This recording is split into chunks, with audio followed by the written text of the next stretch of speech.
அவர்கள், தமிழ் மாநில காங்கிரஸ் கட்சி நெடுஞ்செழியன் அவர்கள் உள்ளிட்ட அனைத்து கூட்டணி கட்சியின் நிர்வாகிகளே, இங்கே திரளாக வருகை தந்து எழுச்சியோடு, வேகத்தோடு, வீரத்தோடு வருகை தந்திருக்கின்ற என்னுடைய தம்பிகளே, என்னுடைய அண்ணன்களே, என்னுடைய சகோதரர்கள், தாய்மார்கள், உங்கள் அனைவருக்கும் இந்த அன்புமணி ராமதாசன் பரிவார வணக்கங்கள். நான் சொல்வது போன்று பண்ருட்டி சட்டமன்ற தொகுதிக்கு நம் கூட்டணியிலே நல்ல ஒரு வேட்பாளர் உங்களுக்கு கிடைத்திருக்கின்றார். அமைதியானவர், எளிமையானவர், ஒரு விவசாயி, எந்த பிரச்சனைக்கும் போக மாட்டார், பணிவானவர், உங்களை தேடி வருவார், மிக இயல்பானவர், ஒரு விவசாயி. அவருக்கு நம்முடைய சொரத்தூர் ராஜேந்திரன் அவர்களுக்கு நீங்கள் எல்லோரும் இரட்டை இலை சின்னத்தில் வாக்களித்து அவரை வெற்றி பெற செய்யுமாறு மீண்டும் உங்களை பணியோடு பாசத்தோடு கேட்டுக்கொள்கிறேன். அன்பு பெரியோர்களே, தாய்மார்களே, உங்களுக்கு சொல்வதில் நான் கடமைப்பட்டிருக்கின்றேன். இந்த தொகுதியில் நம்முடைய கூட்டணியின் வெற்றி வேட்பாளர் ஒரு விவசாயி, எளிமையானவர், உங்களுக்கு எல்லாம் நன்கு அறிமுகமானவர், அனைத்து இந்திய அண்ணா திராவிட முன்னேற்ற கழகத்தின் முன்னாள் மாவட்ட செயலாளர், முன்னாள் சட்டமன்ற உறுப்பினர். உங்களை எல்லாம் அவருக்கு தெரியும், நல்லா தெரியும். நம்ம கூட்டணியில, எதிரணி கூட்டணியில இருக்கிற வேட்பாளர், அவரை பத்தி நான் உங்களுக்கு அதுவும் சொல்லணும்னு அவசியம் இல்லை. ஒரு ரவுடி, ஒரு பொறுக்கி, வழிபறி பண்றேன், கொல்ல, கற்பழிப்பு எல்லாம் பண்றேன். ஒரு பொறுக்கி திமுக கூட்டணியில வேட்பாளர். நான் அவன் பேரை நான் சொல்ல மாட்டேன்.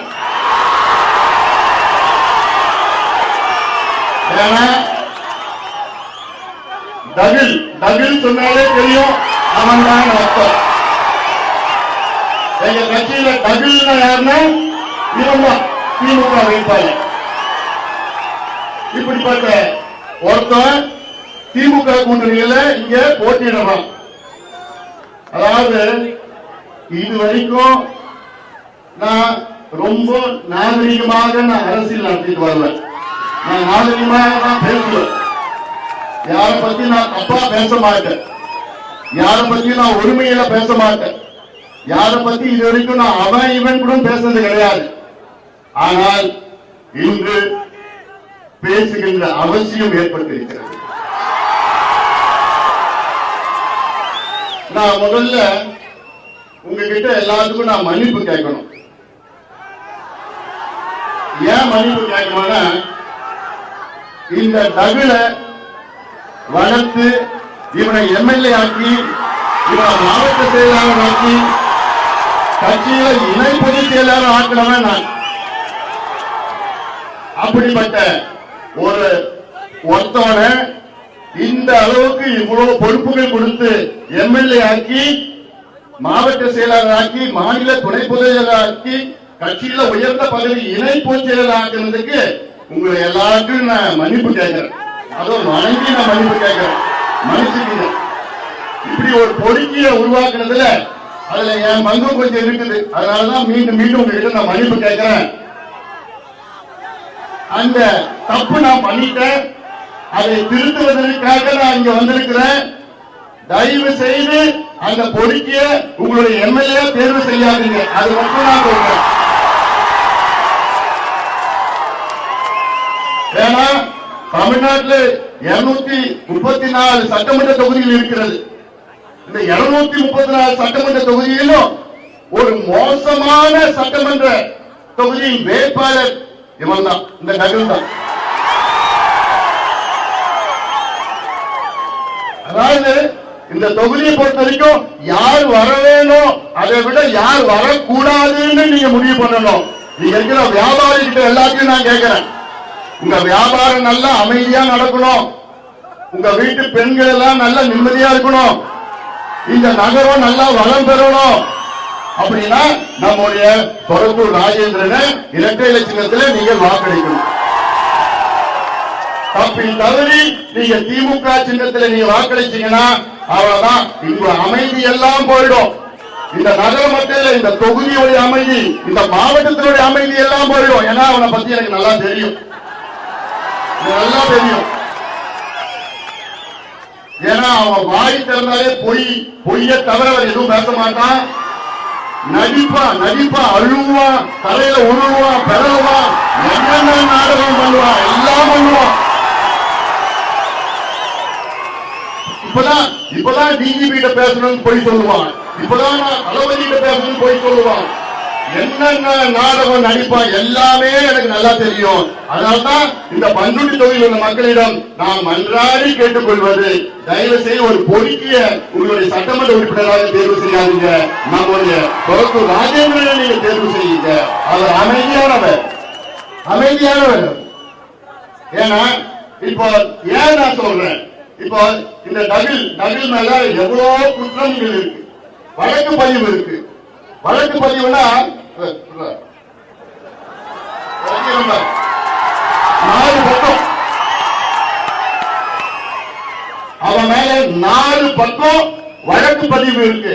அதுவும் இந்த தொகுதியில், இந்த மாவட்டத்தில், தமிழ்நாடு முழுவதும் இப்படி ஒரு குற்ற பரம்பரையில் வந்த ஒரு வேட்பாளர் உங்களுக்கு வேணுமா?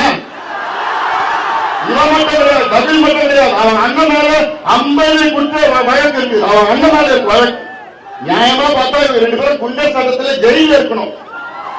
ஆனா உங்ககிட்ட நீ ஓட்டு கேட்டு இருக்க. நான் படிக்கிறேன் பாரு. இப்ப இவன் மேல இருக்கிற குற்றம், திமுக வேட்பாளர் டகில், அவன் மேல இருக்கிற குற்றம் பாத்தீங்கன்னா மொத்தம் பாத்தீங்கன்னா 13 காவல் நிலையங்களில் 17 முறை வழக்குகள் பதிவு செய்யப்பட்டிருக்கிறது. இதுதான் திமுக வேட்பாளர், பண்ருட்டி வேட்பாளர் டகில். அதுல கொலை முயற்சி வழக்குகள் 3. நினைச்சு பாருங்க, கொலை முயற்சி வழக்குகள் 3, தேச துரோக வழக்கு 1, தேச துரோக வழக்கு 1, கலவரத்தை தூண்டும் விடும் வழக்குகள் 4. கலவரத்தை தூண்டுறது அவனுக்கெல்லாம் சாதாரண, அவனுக்கு 4 வழக்கு. அரசு ஊழியரை பணி செய்ய விடாமல் தடுத்த வழக்குகள் 7. அதாவது ஒரு டிஎஸ்பியே அடிச்சிருக்கிறான், போலீஸ மதிக்கிறதில்ல, டிஎஸ்பி அடிச்சிருக்கிறான். அவ்வளோ பொது அமைதிக்கு குந்தகம் விளைவித்தல் 3 வழக்குகள், அரசு ஊழியர் உத்தரவை மீறி செயல்படுத்துதல் வழக்குகள் 4, பொது சொத்துக்கு சேதம் விளைவித்தல் வழக்குகள் 3. இப்ப நான் பார்த்தா எவ்வளவோ பிரிவுகள் இருக்குல்ல. சிஆர் நம்பர் 297 2018 வடமதுரை காவல் நிலையத்தில் வழக்கு, சிஆர் நம்பர் 15 2016 குத்தாண்டிக்குப்பம் காவல் நிலையம் கடலூர் மாவட்டத்தில் வழக்கு, சிஆர் நம்பர் 292 2012 கம்பைநல்லூர் காவல் நிலையம் தர்மபுரி மாவட்டத்தில் வழக்கு. அதே போல் தேச துரோக வழக்கு பாத்தீங்கன்னா நெய்வேலி தெர்மல் காவல் நிலையத்தில், கலவரத்தை தூண்டும் வழக்கில் பார்த்தா திருவல்லிக்கேணியில, நெய்வேலி தெர்மல் அதுவும் அங்க வழக்கு. அதுக்கப்புறம் வடமதுரையில் வழக்கு, பந்தநல்லூர் காவல் நிலையத்தில் அங்க 97 2018 சிஆர் வழக்கு. இப்படி சிஆர் நம்பர் 98 2018 1000 விளக்கு பகுதியில வழக்கு, மயிலும் திருவல்லிக்கேணியில வழக்கு, அம்மாப்பேட்டை காவல் நிலையம் தஞ்சாவூர்ல அங்க ஒரு வழக்கு, உளுந்தூர்பேட்டை காவல் நிலையம் விழுப்புரம் மாவட்டத்தில் வழக்கு, பூக்கடை காவல் நிலையத்தில் சென்னையில வழக்கு, 1000 விளக்கு காவல் நிலையத்தில் அங்க ஒரு வழக்கு, பண்ருட்டி காவல் நிலையம் கடலூர் மாவட்டத்தில் அங்க ஒரு வழக்கு, புதுக்கோட்டை காவல் நிலையம் தூத்துக்குடி மாவட்டத்தில் அங்க ஒரு வழக்கு, கடலூர் புதிய நகரம் காவல் நிலையத்தில் கடலூர்ல அங்க ஒரு வழக்கு, பந்தநல்லூர் காவல் நிலையம் தஞ்சாவூர்ல அங்க வழக்கு. இப்படி இன்னும் படிச்சுக்கிட்டே போலாம். இப்படி ஒரு குற்ற பின்னணி உள்ள ஒரு வேட்பாளர் உங்களுக்கு வேணுமா? நீங்க முடிவு பண்ணணும். ஏன்னா அவன் மட்டும் இந்த தொகுதியில வெற்றி பெற்றான்னு வச்சிருக்கீங்களேன், உங்க நிம்மதி போச்சு, உங்க வியாபாரம் போச்சு, உங்க வருமானம் போச்சு, உங்க சொத்து போச்சு, உங்க பெண்களுடைய நிம்மதி போச்சு. பெண்கள் யாரும் வீட்டு விட்டு வெளியில வர முடியாது. இந்த நகரம் மட்டும் இல்ல, இந்த மாவட்டமே அழிஞ்சுவிடும். அதனாலதான் நான் தப்பு பண்ணிருக்கிறேன், உங்ககிட்ட நான் மன்னிப்பு கேட்கிறேன். அந்த மன்னிப்புக்கு பிராயச்சித்தமா நான் மீண்டும் இங்க வந்து நிச்சயமாக அவனை நீங்க தேர்வு செய்யக்கூடாது என்று நான் சொல்கின்றேன். ஏன்னா எனக்கு அவனை பத்தி நல்லா தெரியும், சின்ன வயசுல தெரியும். எங்க இருந்தான்? திருவொற்றியூர், சென்னை திருவொற்றியூர்ல அங்க ஒரு கம்பெனியில செக்யூரிட்டியா வேலை செஞ்சான். நான் வந்து செக்யூரிட்டி வேலை நான் தப்பா பேசல.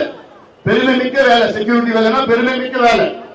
அது வந்து நிச்சயமா அந்த செக்யூரிட்டி வேலைன்னா இப்ப அது பாட்டாளிகள் தொழிலாளர்கள் வேலை. அந்த வேலையை நான் மதிக்கிறேன். ஏன்னா நான் சொல்றது அவன் அந்த வேலையில யூனிஃபார்ம் செக்யூரிட்டின்னு போட்டிருக்கோம். அந்த யூனிஃபார்ம் போட்டுட்டு திருவள்ளூர் கம்பெனியில செக்யூரிட்டியா இருந்தான். ஆனா இப்ப என்ன பேசுறான்னா இவன் தான் ராஜராஜ குடும்பத்தில் நேரடி வாரிசு மாதிரி பேசுறான். ராஜராஜ சோழன் நேரடி வாரிசு. இந்த பகுதியிலோட ஜமீன்தாரம் யாருடா? மொத்தம் 2 ஏக்கர் அவங்க அப்பாவுக்கு இருந்தது. அவ்வளவுதான், 2 ஏக்கர் வச்சிருந்தான். ஐயா இல்ல, பாட்டாளி மக்கள் கட்சி இல்ல, இந்த சமுதாயம் இல்லைன்னா இந்நேரம் செக்யூரிட்டி உள்ள இருந்துட்டு சீஃப் செக்யூரிட்டியா இருப்பான். 20,000 சம்பளம் வாங்கிட்டு இருப்பான் சென்னையில. அவனை வளர்த்த ஐயா ஐயா இன்னைக்கு இந்த சமுதாயத்தினுடைய கடவுளா பார்த்துட்டு இருக்கோம். சமுதாயத்துடைய கடவுள் ஐயா. அப்படிப்பட்ட ஐயாவே ஒருமையில பேசுற பொறுக்கி யாரா நீ? எங்க இருந்தா வந்தது? அதை பத்தி தெரியாது எங்களுக்குல. ஐயாவை பத்தி பேசுற நீ, இந்த சமுதாயத்தை பத்தி பேசுற, பாட்டாளி மக்கள் கட்சி பத்தி பேசுற. எங்க இருந்தா நீ வந்த? நீ கட்சி இல்ல ஐயா இல்லன்னா நீ யாரு? எங்க இருப்ப? அதாவது ஒரு ஐயா தான் அவனை வளர்த்து விட்டது.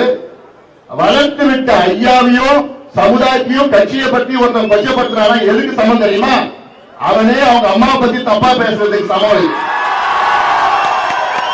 அடுத்த முறை ஐயாவை பத்தி கட்சியை பத்தி சமுதாயத்தை பத்தி தப்பா பேசுறானா அவனே அவங்க அம்மா பத்தி தப்பா பேசுறதுக்கு சமம். சொல்ல முடியுமா?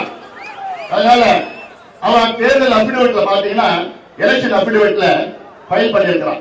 அவனுக்கு வந்து வருமானமே இல்லையா.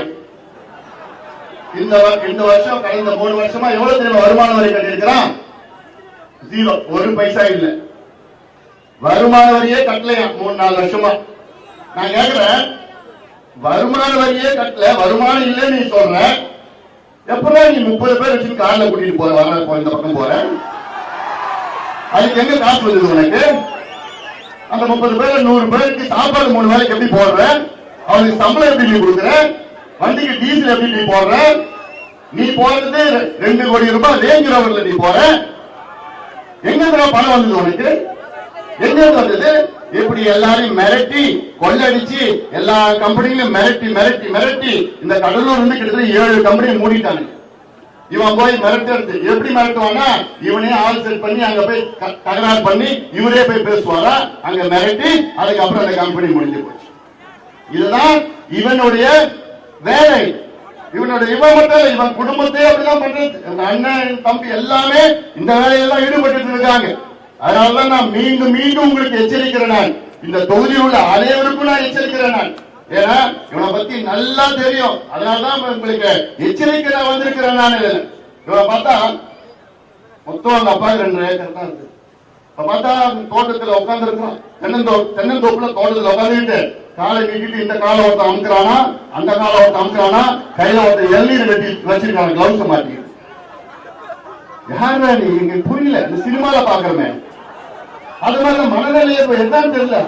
என்னமோ இவன் தான் அப்படி பெரிய ஜமீன்தார் மாதிரி யாராவது வந்தாங்கன்னா நீ உட்கார வைக்கல, நிக்க வச்ச பேசுறது. இந்த ஊர் சேர்ந்த சில வியாபாரிகள் எல்லாம் வணிகர்கள் எல்லாம் போயிருக்கிறாங்க. அங்க போய் பார்த்தா அவங்க எல்லாம் அடிச்சு அமைச்சிருக்கிறான். நான் கேட்கிறேன், வணிக பெருமக்களே, வியாபார பெருமக்களே, நீங்க எல்லாம் சிந்திங்க. உங்க குடும்பம், உங்க வியாபாரம், உங்க கடை, உங்க எதிர்காலம், உங்க சொத்து, உங்க வீடு எல்லாம் காரணம் போயிடும் இவன் வந்தானா. அதனாலதான் மீண்டும் மீண்டும் நான் எச்சரிக்கிறேன். நான் இது மட்டும் இல்ல, என்னுடைய நோக்கம் நான் ஏன் அரசியல் வந்தேன்? உங்களுக்கு சேவை செய்ய வந்தேன். ஐயா, நாங்கெல்லாம் உங்களுக்கு சேவை செய்ய வந்திருக்கிறோம். அரசியல் என்பது ஒரு புனிதமான சேவை. அதுக்குதான் நாங்க வந்திருக்கிறோம். எங்களோட நோக்கம் என்ன? நான் படிச்சுட்டேன், ஐயா படிச்சுட்டேன், நான் படிச்சுட்டேன். எனக்கு நீங்க படிக்கணும், நீங்க வேலைக்கு வரணும், நீங்க முன்னேறணும். அதுக்காக தான் நான் வந்திருக்கிறேன். அதுக்காக அரசியல் நான் வந்திருக்கிறேன். புனிதமான சேவை. ஆனா இவன் எதுக்கு இதுல இருக்கிறான்? அது ஒரு கட்சி வர தொடங்கி இருக்கிறான். எதுக்கு? இவன் எப்படியாவது எம்எல்ஏ ஆகணும், இவன் பொழக்கணும். ஆனா ஒன்னே ஒண்ணு நான் கேட்கிறேன், இந்த மாவட்டத்தில் உள்ள இளைஞர்கள், ஏன்னா இந்த மாவட்டம் பிரிக்கப்படுறதுக்கு முன்னாடி தென்னார்காடு மாவட்டம், அது என் மாவட்டம். நானும் தென்னார்காடு மாவட்டம் தான். கடலூர், விழுப்புரம் பிரிச்சிருக்காங்க. அவ்வளோ எல்லாம் என்னுடைய மாவட்டம். இங்க இருக்கிற எல்லாம் என்னுடைய தம்பிகள், இளைஞர்கள். என் நோக்கம் என் தம்பிங்க நல்லா இருக்கணும். என்னோட நோக்கம் என் தம்பிங்க மேல ஒரே ஒரு வழக்கு கூட பதிவாக கூடாது. எல்லாம் நீங்க படிச்சு வேலைக்கு போகணும். 10.5 விழுக்காடு நம்முடைய ஐயா அவர்கள் அன்னைக்கு தனியாக இடஒதுக்கீடு பெற்று தந்திருக்கின்றார்கள். அதை கொடுத்தது நம்முடைய முதலமைச்சர் எடப்பாடி பழனிசாமி அவர்கள். அதுல நீங்க உங்க மேல ஏதாவது வழக்கு வந்ததுன்னா உங்களுக்கு வேலையை வராது, வேலையில சேர முடியாது, படிக்க முடியாது. அதனாலதான் என்ன நோக்கம், இந்த மாவட்டம் அமைதியா இருக்கணும், வளர்ச்சி பெறணும், நீங்க நல்லா இருக்கணும், உங்க குடும்பம் நல்லா இருக்கணும், படிக்க வைக்கணும். பெண்கள், ஆண்கள், இளைஞர்கள் எல்லாமே உத்தியோகத்துக்கு போயிட்டு மிகப்பெரிய வளர்ச்சி நீங்கள் அடைய வேண்டும். அதுதான் எங்களோட நோக்கம். ஆனா இவன் கூட சேர்ந்த பசங்க எல்லாம் அவன் மேல பாத்தீங்கன்னா இவன் தப்பிச்சிடுவான். இவன் கூட கிட்டத்தட்ட இது வரைக்கும் இவனால இந்த மாவட்டத்துல 500 இளைஞர்கள் மேல வழக்கு பதிவு செய்யப்பட்டிருக்கு. 500 இளைஞர்கள். நினைச்சு பாருங்க, அவன் எதிர்காலம் என்ன?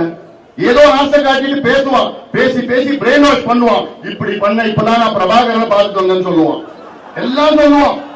என்னன்னா போய் அதனால டகில் வச்சிருக்க பேர் டகில். ஏன்னா அவனுக்கு உண்மை பேச தெரியாது. அவன் உடம்புக்குள்ள ஒரே ஒரு அணு கூட நல்ல அணு கிடையாது. ஒரே ஒரு அணு கூட நல்ல அணு கிடையாது. எல்லாமே மோசமான, எல்லாமே குற்றம். எப்படி கொள்ளடிக்கலாம், சொத்தை எப்படி அபகரிக்கலாம், மிரட்டலாம். இதுதான் அவனுடைய உடம்பில் உள்ள அத்தனை அணுக்களும் இந்த அப்படிதான் இருக்குது. அதனாலதான் நான் சொல்லிட்டு இருக்கிறேன். என்ன பண்ணுவான், பசங்களை கூட்டிட்டு வந்து நான் அவனுக்கு ஜீப் வாங்கி தரேன், நான் பைக் வாங்கி தரேன், வாங்கி தந்துட்டு ஒரு டியூ தான் கட்டுவான். முதல்ல ஒரு டியூ கட்டிடுவான், அவ்வளவுதான். இப்படி அவ்வளவு மோசமாக இருக்கின்ற வியாபாரிகளை மிரட்டுறதும், என்ன வரதும் போறதும். இதுல என்ன பண்ணுவான்னா, இப்ப என் தம்பிங்க எல்லாம் இங்க வந்து ஏதோ ஆர்வமா ஏதாவது கட்சி வேலை பண்ணி ஏதாவது பண்ணாங்கன்னா உடனே அவங்க வீட்டுல போகும் 2 பேரும் அனுப்புவோம். அனுப்பி அவங்க அப்பா அம்மா பார்த்துப்பாரு, யாரு உன் பையன் சரியில்லை, இப்படி அனுப்புவோம். இது எல்லாத்தையும் ஏற்று தெரியும், என்ன தெரியல. இப்படி ஒரு மிரட்டுற ஒருத்தன் பொறுக்கி இங்க வேட்பாளர் நிக்கிறான். அதனால நீங்க நிச்சயமாக அவனுக்கு பாடம் நீங்க புகட்ட வேண்டும். நீங்க என் தம்பிங்க மட்டும் சொல்லல, இந்த ஒட்டுமொத்த இந்த தொகுதியில சொல்லிட்டு இருக்கேன் நான். அதனால இதெல்லாம் நீங்கள் பாருங்க. தொழிற்சாலை இன்னொன்னு, இப்போ நம்முடைய மாவீரன்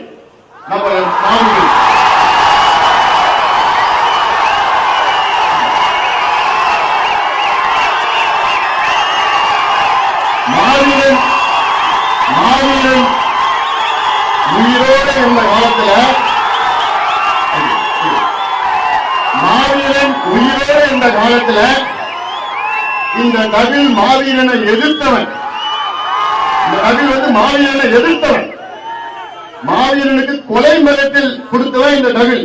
மாவீரே உயிரோடு இருந்த காலத்துல மாவீரனுக்கு கொலை மிரட்டல் கொடுத்தவன் இந்த நபில், எனக்கு தெரியும். ஆனா ஐயா எவ்வளவு சொல்லிட்டார் மாவீரன், பாரு எங்கேயும் பண்ணா எதுவும் பண்ணாத, நீ மாட்ட அமைதியா நம்மளுடைய வேலையே வேற வளர்ச்சி வேலைன்னு மாவீரன் சொல்லிட்டார். இல்லன்னா இவன் முடிஞ்சு போயிடும். அப்ப ஆனா மாவீரன் இறந்த பின்பு இவனமோ மாவீரனுக்கு அப்படியே தம்பி மாதிரியும், அப்படியே அவங்க குடும்பத்தை வந்தா தாங்கி பிடிக்கிற மாதிரியும் நடிச்சு கிடிச்சு அந்த பசங்களை, சின்ன பசங்களுக்கு தெரியல, அந்த பசங்களை அவங்க மனசை மாத்தி இப்படி இப்படின்னு இருக்கு. மாவீரன் பசங்க என்னுடைய பிள்ளைகள் போன்று. இன்னைக்கு அவங்களுக்கு விவரம் தெரியல. நிச்சயமா ஒரு நாள் விவரம் தெரிஞ்சுப்பாங்க. அன்னைக்கு வருவாங்க. நான் அன்போடு அவர்களை நான் வரவேற்பேன். நிச்சயமா நான் வரவேற்பேன். ஆனா அதை பயன்படுத்திட்டு இவன் என்னமோ அங்க மாவீரன் இருந்தப்போ நீ யாரு, நான் எங்க இருக்கிற, நீ யாருக்கிட்ட நாடகம், யாருக்கிட்ட நடிக்கிற நீ, எல்லாம் தெரியுமா? இது மட்டும் இவர் மட்டும் இல்ல, இவரு கூட்டணி தலைவர் ஒருத்தர் இருக்கார் ஸ்டாலின். நான் கேட்கிறேன், ஸ்டாலின் அவர்களே, உங்களுக்கு உண்மையிலேயே திராணி இருந்தால், தைரியம் இருந்தால் அரசியல் களத்துல என்ன எதிர்க்குங்க, அரசியல் களத்துல என்ன எதிர்க்கணும்.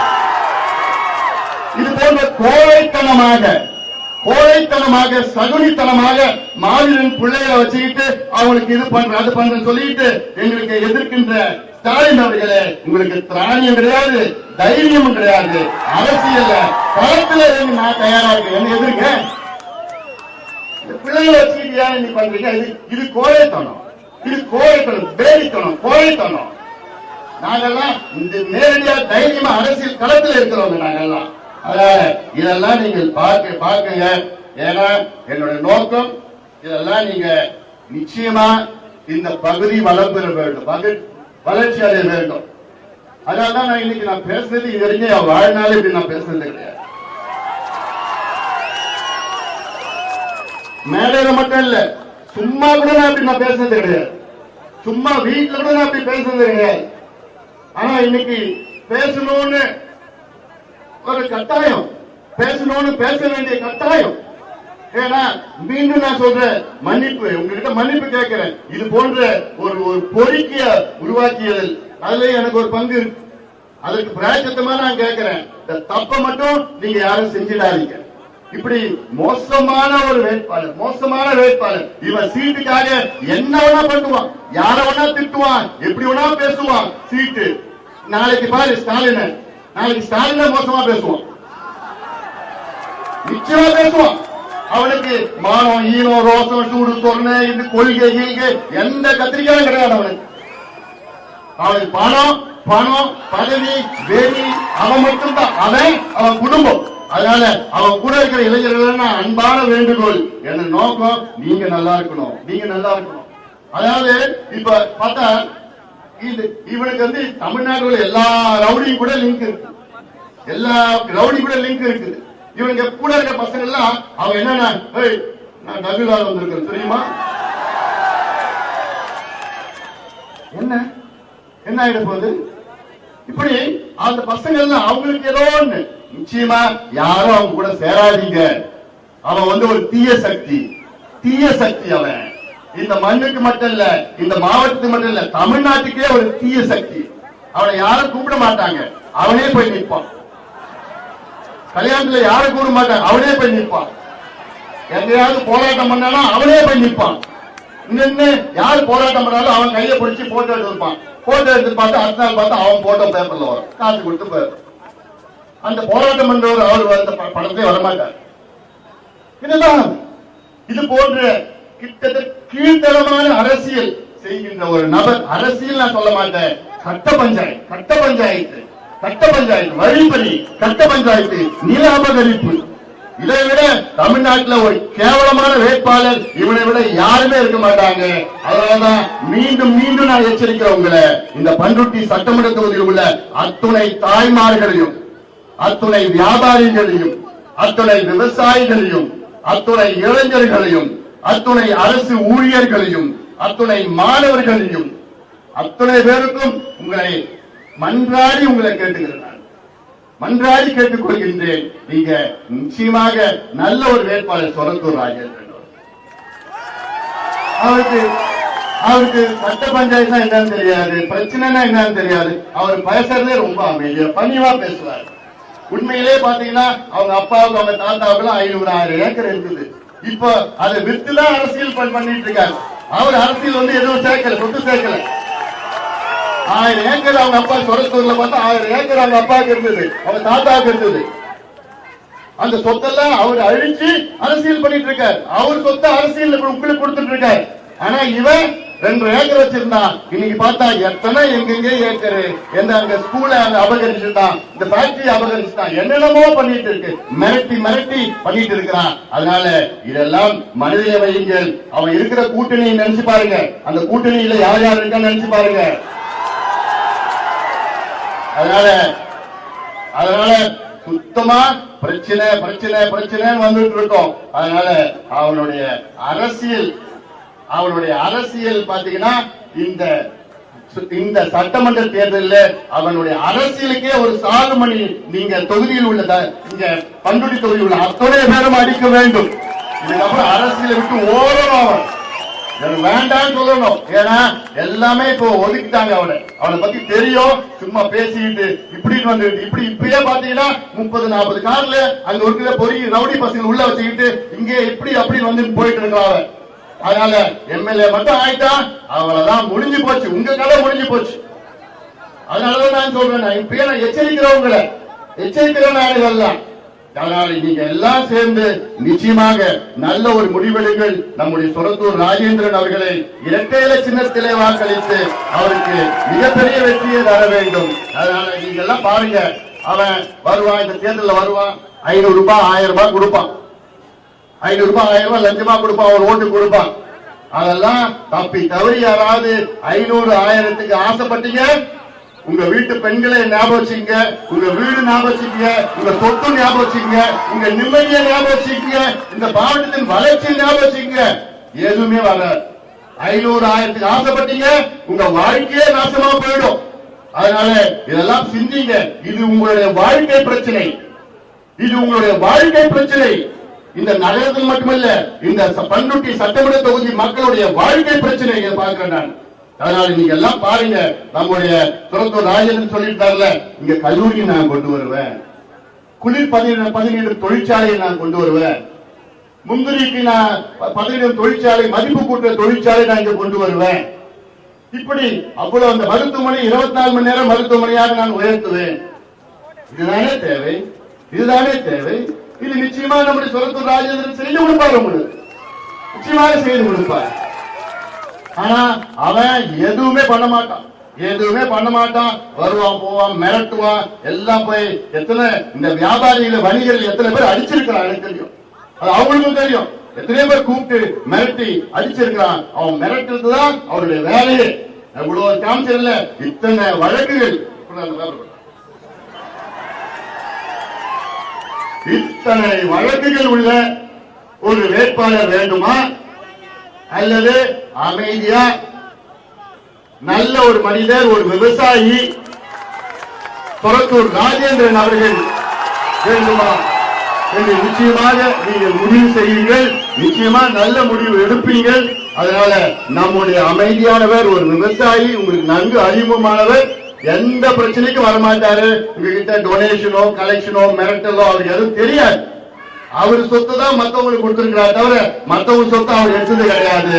ஆனா இந்த தகுடு எல்லா சொத்தும் புடுங்கிட்டு, எல்லா நிம்மதியும் புடுங்கிட்டு, இங்க இந்த மாவட்டத்தில் இளைஞர்களுடைய நிம்மதியை புடுங்கி, இளைஞர்களுக்கு வழக்கு மேல வழக்கு இளைஞர்களுக்கு ஏற்படுத்தி, எல்லாரையும் மிரட்டி அங்க கொலை எல்லாம் பண்ணிட்டு இருக்கின்ற அந்த தகுல நிச்சயமா நீங்கள் எதிர்க்க வேண்டும். நிச்சயமாக நம்முடைய சொரத்தூர் ராஜேந்திரன் அவர்களை நீங்கள் எல்லோரும் இரட்டை இலை சின்னத்தில் வாக்களித்து மிகப்பெரிய வெற்றியை நீங்கள் தர வேண்டும் என்று கேட்டுக்கொண்டு, இது கொரோனா தொற்று காலம்.